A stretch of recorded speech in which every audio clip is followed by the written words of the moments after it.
గత కొంతకాలంగా జరుగుతున్న ఆర్థిక లావాదేవీల గురించి అన్నీ సార్ట్అవుట్ చేసుకుంటున్నాం. ఇకపోతే ముఖ్యంగా నేను ఈరోజు ప్రెస్ మీట్ పెట్టడానికి కారణం, నేను నా సమస్యల వల్ల, నా కుటుంబ సమస్యల వల్ల నేను బయట వచ్చాను. దాన్ని ఆసరాగా తీసుకొని వాళ్ళ సొంత పార్టీ వాళ్ళు కావచ్చు, అపోజిషన్ పార్టీ వాళ్ళు కావచ్చు, చాలా రకరకాలుగా ట్రోల్స్ అనేవి చేయడం జరుగుతూ ఉంది. ఇది ఎంతవరకు కరెక్ట్ అనేది నాకైతే తెలీదు. నేను నా న్యాయం కోసం నేను బయట వచ్చాను. ఏ పార్టీ సంబంధించి నేను బయట రాలేదు. కానీ రెండు పార్టీలకి సంబంధించిన వాళ్ళు ఇందులో అయితే తప్పకుండా ట్రోల్స్ అనేవి జరిగాయి. వాళ్ళ వ్యక్తిగతం కోసం నా యొక్క ప్రాబ్లంని వాళ్ళు వాడుకునేదానికి చాలా ప్రయత్నించారు. వాళ్ళు వాడుకునే దానికి నాకు ఎటువంటి సంబంధం కానీ లేదు. నా దగ్గర నుంచి నేను హాస్పిటల్లో ఉండగా నేను రిలీజ్ చేసింది ఒక సూసైడ్ వీడియో మాత్రమే. ఆ తర్వాత ఏవైతే వచ్చాయో అవన్నీ కూడా నా దగ్గర నుంచి 1 year బ్యాకే. ఇప్పుడు ఎవరైతే నేను పెట్టానో నాకు డబ్బులు ఇవ్వాలి అని చెప్పి అతని సొంత పార్టీ వాళ్ళే నా దగ్గర నుంచి అవన్నీ 1 year బ్యాకే కలెక్ట్ చేసుకోవడం జరిగింది. నేను హాస్పిటల్లో ఉన్న టైంలో వాళ్ళు ఎవరికి ఇచ్చారో, ఎవరి ద్వారా వెళ్ళాయో అవన్నీ రిలీజ్ చేశారు. వాటిపైన నేను ఆల్రెడీ కూడా కేసు పెట్టాను. అవి ఎవరైతే రిలీజ్ చేశారో వాళ్ళపైన యాక్షన్ తీసుకోమని చెప్పి. దాంట్లో నేను పెట్టినవి వాళ్ళు ఏమి మార్పులు చేశారో నాకు తెలీదు. నేనైతే నా దగ్గర నుంచి వాళ్ళు 1 year బ్యాక్కి అన్నీ తీసుకోవడం అయితే జరిగింది. ఇందులో నేను ఫస్ట్ నుంచి అడుగుతున్నాను పవన్ కళ్యాణ్ గారిని, జగన్మోహన్ రెడ్డి గారిని, నాకు న్యాయం చేయండి అని చెప్పి నేను అడిగాను.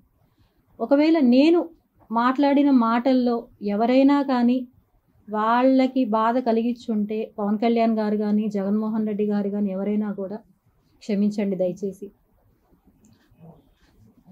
ఆ తర్వాత ఇందులో నా ప్రాబ్లంని ఉపయోగించుకొని లబ్ధి పొందిన వాళ్ళు వాళ్ళ పార్టీలోనే జిల్లా అధ్యక్షులు, మెయిన్ జిల్లాకి సంబంధించిన అధ్యక్షులు, అలాగే అపోజిషన్ పార్టీ వాళ్ళ ఇన్వాల్వ్మెంట్ అనేది ఇందులో ఖచ్చితంగా ఉంది. నన్ను చాలా రకాలుగా ట్రోల్ చేసి నన్ను వాడుకొని చాలా చేశారు వీళ్ళందరూ. నాకు ఏ పార్టీలకి సంబంధం లేదు. నేను ఎవరితోనూ ఇన్వాల్వ్ అవ్వలేదు. వాళ్ళు సొంతంగా తీసుకున్న నిర్ణయాలకి ట్రోల్ చేసిన దానికి నేను ఎటువంటి బాధ్యురాలని కాదు. మెయిన్ నా కుటుంబ పరిస్థితులు కారణంగా నేను ఇంకా ఎక్కడ ఫోకస్ కాదలుచుకోలేదు. నా ఆరోగ్యము బాగాలేదు. సో ఇక్కడితో నేను అవన్నీ స్టాప్ చేయాలని డెసిషన్ తీసుకున్నాను నేను.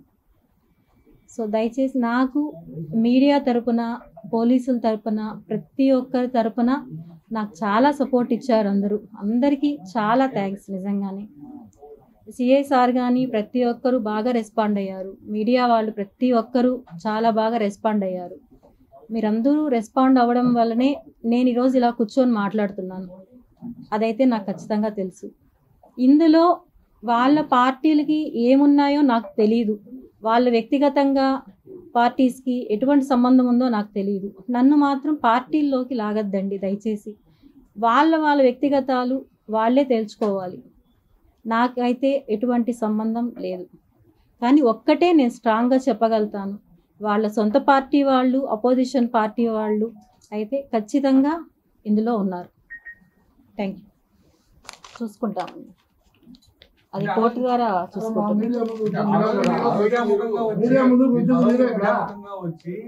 మీడియా నాకు సపోర్ట్ చేయలేదు, మీరు మీడియా ఏమైనా చేసుకోండి, మీరు చేయండి చేయకుండా ఆ రోజు మాట్లాడారు. ఈ రోజు మీరు రాజీ చేసుకున్నామని చెప్పి మళ్ళీ వచ్చారు. అంటే ఏంటి మీ స్ట్రాటజీ? ఏం లేదు. నేనున్న పరిస్థితుల్లో నా పిల్లలు ఇంకా ఏ స్టెప్ తీసుకునేదానికి వాళ్ళు ఒప్పుకోవడం లేదు. ఇప్పటికే చాలా డ్యామేజ్ అనేది నాకు జరిగింది. మీకు తెలుసో లేదో, సోషల్ మీడియాలో కొన్ని ఛానల్స్ ట్రోల్ చేస్తున్నాయి.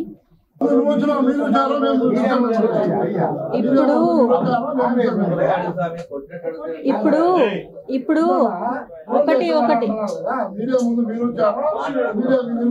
ఇప్పుడు మీరు అడిగే పద్ధతి ఏంటండి? ఇప్పుడు మీరు అడిగే పద్ధతి ఏంటండి? మీరు అడిగే పద్ధతి ఏంటి? కిరణ్ రాయల్ పరిస్థితి కిరణ్ రాయల్ చూసుకుంటాడు. నేను చేసే చర్యలు నేను తీసుకుంటాను. ఓకేనా? నేను తీసుకుంటున్నా.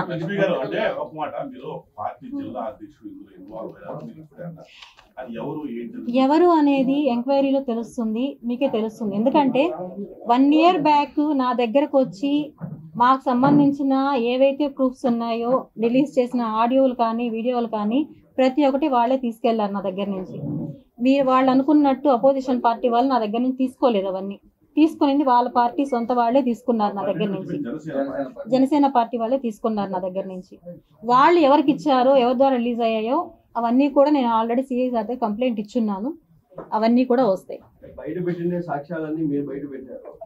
నేనైతే ఇక్కడైతే ఏవైతే రిలీజ్ చేశానో అవి మాత్రమే నేను పెట్టినవి. ముందు పెట్టినవి నేను హాస్పిటల్లో ఉన్న 2 daysలో ఏవైతే రిలీజ్ చేశారో నా మొబైల్ నుంచి రిలీజ్ అవ్వలేదు. అవి నా దగ్గర నుంచి 1 year బ్యాకే వాళ్ళు కలెక్ట్ చేసుకున్నారు అవన్నీ.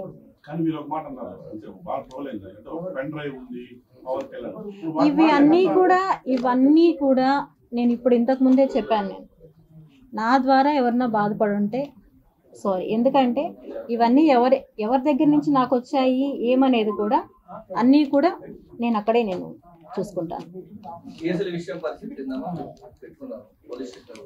కేసులు అవి మాట్లాడుతున్నాం, మాట్లాడి సెటిల్ చేసుకుంటాం.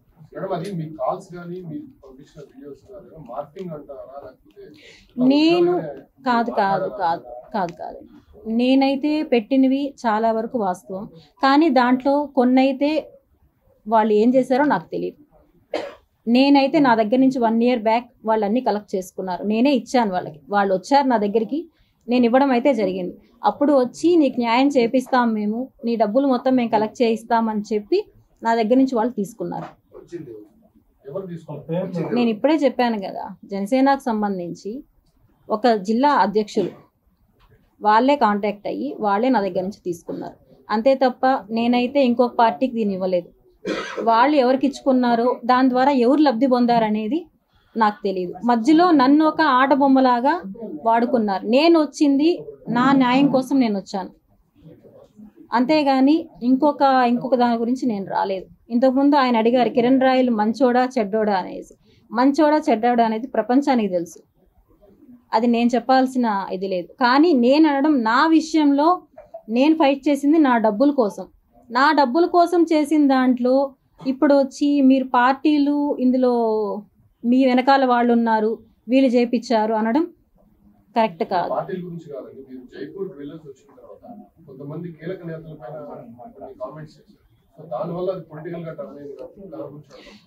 పొలిటికల్ గా టర్న్ అయిందంటే అట్లా చేశారండి.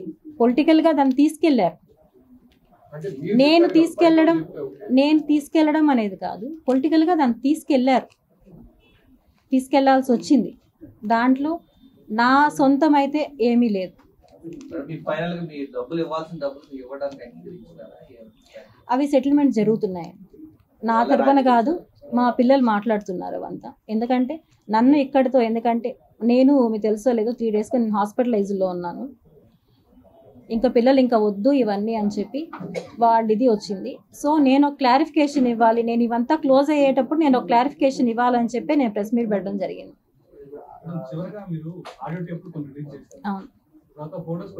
అవును, అవన్నీ నిజాలే, అవి వాస్తవాలే.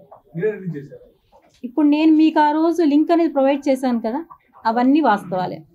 నేను ఏవైతే రిలీజ్ చేశానో నాకు అతనికి ఉన్న లావాదేవీలు అన్నీ పర్ఫెక్ట్, దాంట్లో ఎటువంటి ఇవి లేవు. లావాదేవీల వరకు నేను మాట్లాడతాను, నేను ఫైట్ చేస్తాను, అంతేగాని రాజకీయంగా దీనికి ఎటువంటి సంబంధం లేదు. దాని మధ్యలో వాడుకున్న వాళ్ళ కథ వాళ్ళు చూసుకుంటారు, అంతే తప్ప లేదండి. అది నాకు సెటిల్మెంట్ అయితే నేను విత్డ్రా చేసుకుంటాను.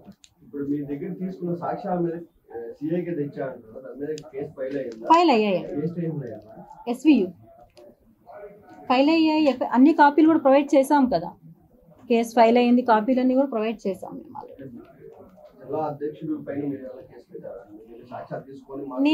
నేను ఇప్పుడు నా దగ్గరికి ఎవరైతే వచ్చారో అవన్నీ వాళ్ళన్నింటిపైన కూడా నేను కేసు అనేది ఫైల్ చేశాను, ఆల్రెడీ ఇచ్చాను. నేను నిన్నే వెళ్ళి నేను అన్ని ఇవ్వడం జరిగింది. నేను అన్ని నా దగ్గర ఎవరైతే తీసుకున్నారు, ఎవరు వచ్చారు అనేది అన్ని కూడా నేను ఇచ్చాను. నా పోరాటం అనేది ఆగదు, ఎందుకంటే నేను వచ్చింది నా మనీ నేను కోల్పోయిన దాని గురించి నేను వచ్చాను. నేను దానికోసం అనేది నా ఫైట్ ఆగదు. కానీ నేను ఇక్కడ మాట్లాడుతున్నది నా సమస్యని పొలిటికల్గా తీసుకొని అడ్వాంటేజ్ తీసుకొని నన్ను ఒక ఆబ్జెక్టాగా తీసుకొని వాడుకుంటున్నారు. దయచేసి ఇది వద్దు అని చెప్పడానికే వచ్చాను నేను.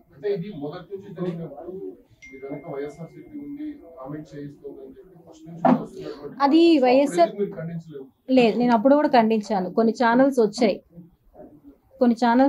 నేను అప్పుడు కూడా చెప్పాను నా వెనకాల ఎవ్వరూ లేరు అని. నేను ఎప్పుడు క్లారిటీగానే చెప్పాను. నేను ఏ రోజు కూడా నా వెనకాల ఉన్నారని చెప్పలేదు. కానీ నాకు ఈ 3 డేస్లోనే వచ్చిన ఇవి మీకు ఎవరికి కూడా తెలియని ఇది. నేను హాస్పిటలైజ్ అయ్యాను, కొన్ని విషయాలు నేను తెలుసుకొని చాలా బాధపడ్డాను. ఒక సోషల్ మీడియాలో ఒక యూట్యూబర్ పెట్టాడు, అవి చూసి నేను కోలుకోలేకపోయాను. చాలా దారుణంగా పెట్టాడు. అవన్నీ చూసి నా పిల్లలు ఇంకా వద్దు, మాకు నువ్వన్నా ఉండేది మాకు కావాలి అని చెప్పి వాళ్ళు తీసుకున్న డెసిషన్ ప్రకారమే నేను ఈరోజు రావడం జరిగింది. నేను ఎవరికి భయపడలేదండి, ఎవరికి భయపడలేదు. బాధ్యతగా నా పిల్లల కోసం వచ్చాను. ఇన్ని రోజులు నేను పోరాటం చేసి ఇప్పుడు కూడా చేస్తాను. నాకు సెటిల్ అయ్యేంత వరకు నా పోరాటం అనేది ఆగదు. కానీ దీనికి రాజకీయ నేతలు వచ్చి దాన్ని పులమొద్దండి దయచేసి. ఎందుకంటే మీ పార్టీలకి ఏమున్నాయో గొడవలు నాకు తెలీదు. అందులో నన్ను ఇన్వాల్వ్ చేయొద్దండి అని ఒకటే నేను అడుగుతున్నాను. నేను అంతే.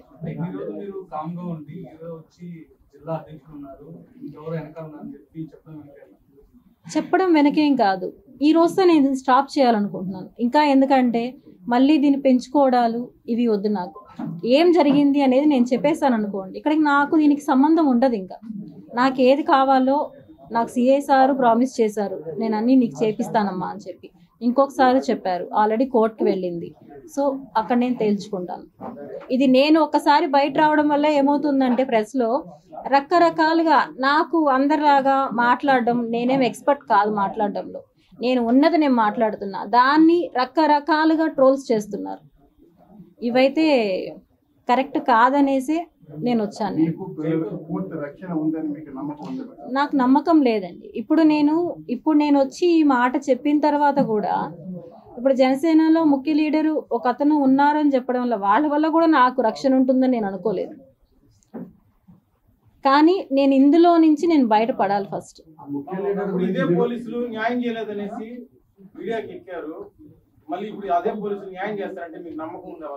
లేదండి, నాకు ఒక 10 డేస్ నుంచి కూడా SVU సిఐ సార్ కానీ అక్కడ ఉండే వాళ్ళు కానీ నాకు ఎవ్రీడే కాల్స్ చేసి ప్రాబ్లం ప్రతి ఒక్కటి తెలుసుకొని కిరణ్ రాయలతోనూ మాట్లాడుతున్నారు. వాళ్ళు మాట్లాడి ఎలా సాల్వ్ చేయాలి అని చెప్పి వాళ్ళు చాలా ట్రై చేస్తున్నారు.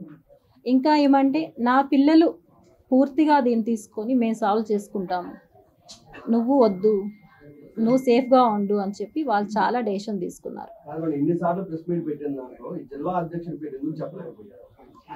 నేను మొదటి నుంచి కూడా చెప్తూనే ఉన్నానండి. ఇందులో ఒకరు నా దగ్గర నుంచి తీసుకున్న వాళ్ళు ఉన్నారు, నేను ఆల్రెడీ చెప్పాను నేను ఇది. కానీ ఎవరు అని నేను చెప్పలా. జిల్లాకు సంబంధించిన ఒక నేత వాళ్ళ తరపున నుంచి వచ్చి నా దగ్గర తీసుకున్నారు.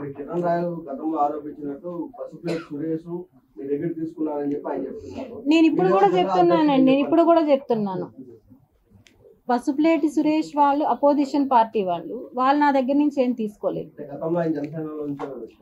1 year బ్యాక్ నా దగ్గర నుంచి తీసుకున్నారు.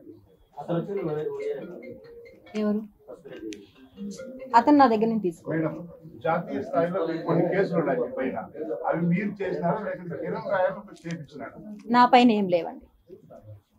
అవి కూడా అన్ని నా పైన ఉండుంటే నేను ఒక రోజులో నేను బయట రాను కదా.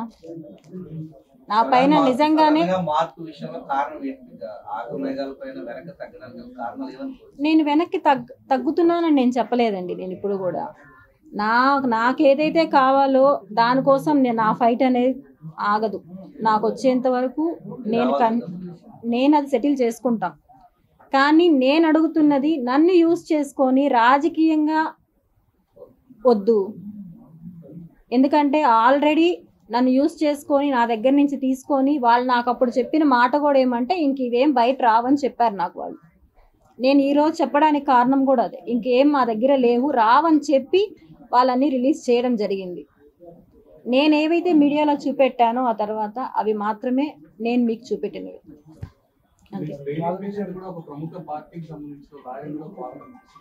నాకు ఆ విషయం కూడా చెప్పాలంటే బాలా సార్ నాకు పార్టీకి సంబంధించిన అతను నాకు ఎక్కడా తెలియదు. సార్తో నేను మాట్లాడినప్పుడు కూడా మాకు గ్రూప్ ఉంది, గ్రూప్ ద్వారా నేను వచ్చానమ్మా, నేను న్యాయం చేయడానికే చూస్తున్నానని చెప్పి నాకు చాలా క్లియర్గా చెప్పారు. నాకు ఈ రోజు వరకు కూడా పార్టీలు వాళ్ళు వీళ్ళు అనేది నాకు తెలియదు. ఆ రోజు నేనైతే అడిగాను, ఎప్పుడు ఎలక్షన్ ముందు నేను అడిగాను నాకు ఇలా మనీ రావాలి అంటే వాళ్ళే నీ దగ్గర ఉండవు మాకు ఇవ్వు, మేము మనీ తీయిస్తామని చెప్పి నా దగ్గర నుంచి వాళ్ళు తీసుకున్నారు. రాజకీయ ఒత్తిడి ఏమీ నా పైన లేదు. ఎందుకంటే పవన్ కళ్యాణ్ గారి దగ్గర నుంచి సెక్రటరీ నుంచి నాకు కాల్స్ వస్తున్నాయి, ఎప్పుడు వస్తున్నారు, అపాయింట్మెంట్ కావాలని చెప్పారు అని చెప్పి. నేను అది కూడా ఇంకా ఏది వద్దు అనుకోనే ఫుల్ స్టాప్ చేయాలనేసి నేను వచ్చాను. నేను ఎవరో చెప్తే నేను చేయలేదండి, నా ఫైట్ నేను చేశాను. అందులో నా దాన్ని వాళ్ళు యూజ్ చేసుకొని ట్రోల్ చేస్తున్నారంటే దానికి నాకు సంబంధం లేదు కదా. ఇప్పుడు నేను ట్రోల్ చేస్తుంటే మీరు నన్ను అడగాలి, నేను ట్రోల్ చేస్తుంటే. ఇప్పుడు నేను ఇద్దరి పైన కేసు పెట్టాను, యూట్యూబ్ ఛానల్ వాళ్ళ పైన. వాళ్ళు చాలా దారుణంగా నా గురించి ఏం తెలుసని వాళ్ళు మాట్లాడారు, అంత కిరాతకంగా మాట్లాడారు వాళ్ళు మాట్లాడిన దానివల్ల అవన్నీ నేను భరించలేకుండా హాస్పిటలైజ్ అయ్యాను. హ్యాండ్ కట్ చేసుకున్నాను, బ్లడ్ అంతా పోయింది, హాస్పిటలైజ్ అయ్యాను. నా పిల్లలు అక్కడితో డెసిషన్ తీసుకున్నారు వద్దు అని చెప్పి, వద్దు నువ్వన్నా ఉండు మాకు వద్దు ఇవన్నీ అని చెప్పి. సో నేను ఇంకా దీన్ని మీడియాకో ఇంకా దేడో వద్దు అని డెసిషన్ తీసుకున్నాను. బెదిరించడం అనేది అయితే చేశారండి, అది వాస్తవం. చాలాసార్లు బెదిరింపులు, ఎందుకంటే మీరు ఆడియో కాల్స్ విన్నారు మీరు అందరూ, బెదిరింపులు అయితే చాలాసార్లు చేశాడు. దాన్ని నేను కాదు నేను ఎక్కడా చెప్పట్లేదు. కానీ నేను చెప్తున్నది ఏమంటే నా దీనికోసం నేనైతే ఫైట్ అయితే ఆగను, కానీ నన్ను పొలిటికల్ దీంట్లో ఇన్వాల్వ్ చేయొద్దండి అని మాత్రమే చెప్తున్నాను. మరిన్ని వీడియోస్ కోసం ఛానల్ ని సబ్స్క్రైబ్ చేయండి, లేటెస్ట్ అప్డేట్స్ కోసం వాట్సాప్ ఛానల్ ని ఫాలో అవ్వండి. ఆ లింక్ డిస్క్రిప్షన్ లో ఉంది.